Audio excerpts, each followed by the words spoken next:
रहीम इय्याक नअबुदु व इय्याक नस्तईन। आज हमारा विज़िट हुआ है इधर कोसलमान का इलाका मंजविल, ये यूसी ठीकर में आता है। और यहाँ आकर हमें वो गुज़श्ता कहानियाँ भूल गई हैं जो हम कोसलमान के दूसरे इलाकों में देख कर आए हैं। वहाँ पर मसाइल बहुत ज़्यादा थे, लेकिन जब इधर आए तो वो मसाइल कुछ नहीं लगते। यहाँ पर स्कूल हैं तो वो बंद पड़े हुए हैं। यहाँ पर पानी के लिए जो उन लोगों ने तालाब बना रखे हैं, बारिश ना होने की वजह से वो तालाब खुश्क पड़े हुए हैं। ज़ेर ज़मीन पानी कड़वा है और 2-3 किलोमीटर से पानी जो मीठा मिलता है वो हुकूमत ने आज तक इनको सप्लाई लाइन नहीं दी कि ये लोग गुजारा कर सकें। और सबसे बड़ा जो जुल्म हो रहा है, अहले इक़्तिदार इस बात को सुने, अफीसर सुने इन महकमों के। सबसे बड़ा जो जुल्म हो रहा है, पहले ये स्कूल जो थे इस इलाके के वो गवर्नमेंट के ज़ेर तसल्लुत थे। जब गवर्नमेंट के कंट्रोल में थे उस वक्त भी टीचर यहाँ हाज़िरी नहीं देते थे और टीचरों ने अपने अफीसर के साथ मिलकर एक माफिया की शक्ल बना रखी थी कि मिल बैठकर तनख्वाहें खाते रहते थे, इधर कोई नहीं आता था।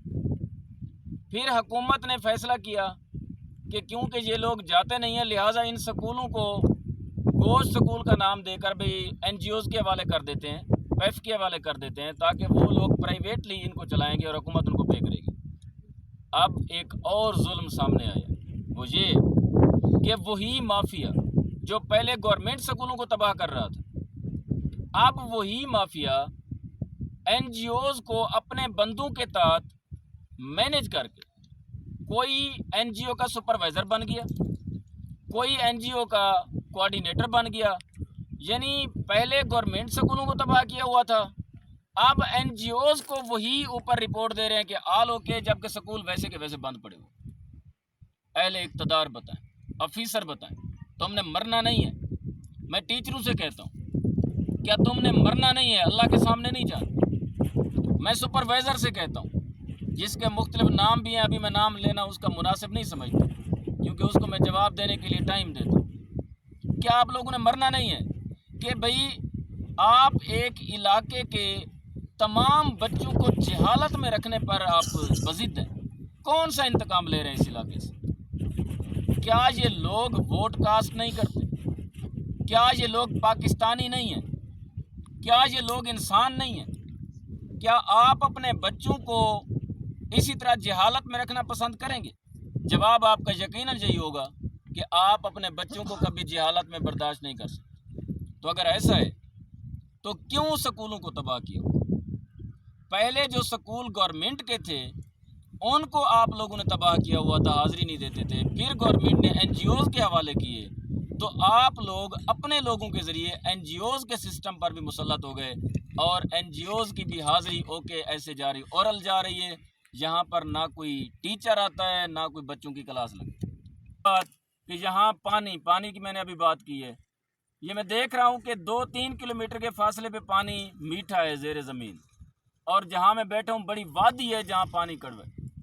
अगर हुकूमत चाहे तो, अगर अहले इक़्तिदार चाहें तो, अगर अपोजिशन में रहने का बहाना MNA MPA न करें तो ये छोटा सा प्रोजेक्ट है। आप 2-3-4 बस्तियों का एक कामन अगर 2-3 किलोमीटर के फासले पर एक बोर करा दें मीठे पानी का, और पाइप लाइनों के ज़रिए यहाँ आराम से सप्लाई हो सकती। लेकिन बात वही है कि आप क्या इनको अपना समझते हैं या नहीं समझते। ये गुलामानी इत्तेहाद के लोग मेरे साथ बैठे हुए हैं, ये मुसलसल पाकिस्तान के साथ वफा कर रहे हैं, मुसलसल रियासत के साथ वफा कर रहे हैं, मुसलसल इदारों को सपोर्ट कर रहे हैं, सियासतदानों को सपोर्ट कर रहे हैं।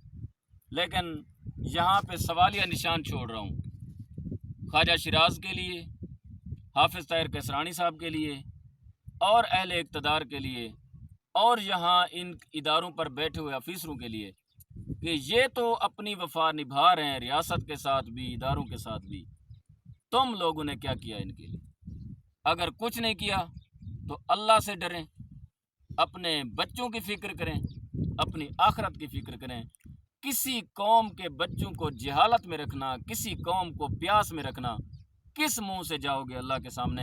अल्लाह का खौफ करें। मैं आपको इस वीडियो में सिर्फ एहसास दिला रहा हूँ। उम्मीद काफ़ी है कि आपका अगर ज़मीर कहीं ज़िंदा है, थोड़ा बहुत तो यकीनन अंगड़ाई लेगा और आप इस इलाके पर नज़र करम फरमाएंगे।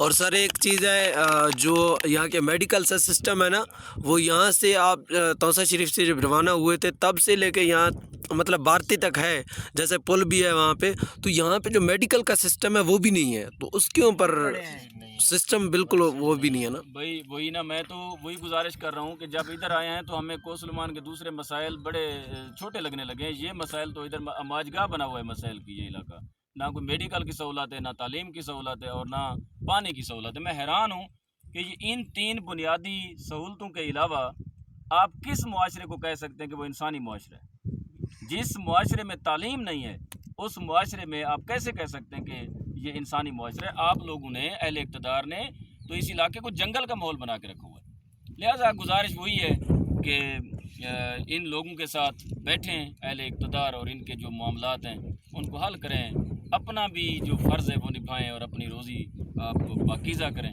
اور جس کام کے لیے آپ لوگ بیٹھے ہوئے ہیں اس پر آپ اپنا کام شروع کریں. دعائیں لیں عوام کی، انشاءاللہ آپ کی نیک نامی ہوگی، علاقے کی نیک نامی ہوگی، لوگ دعائیں دیں گے آپ کو. بہت شکریہ.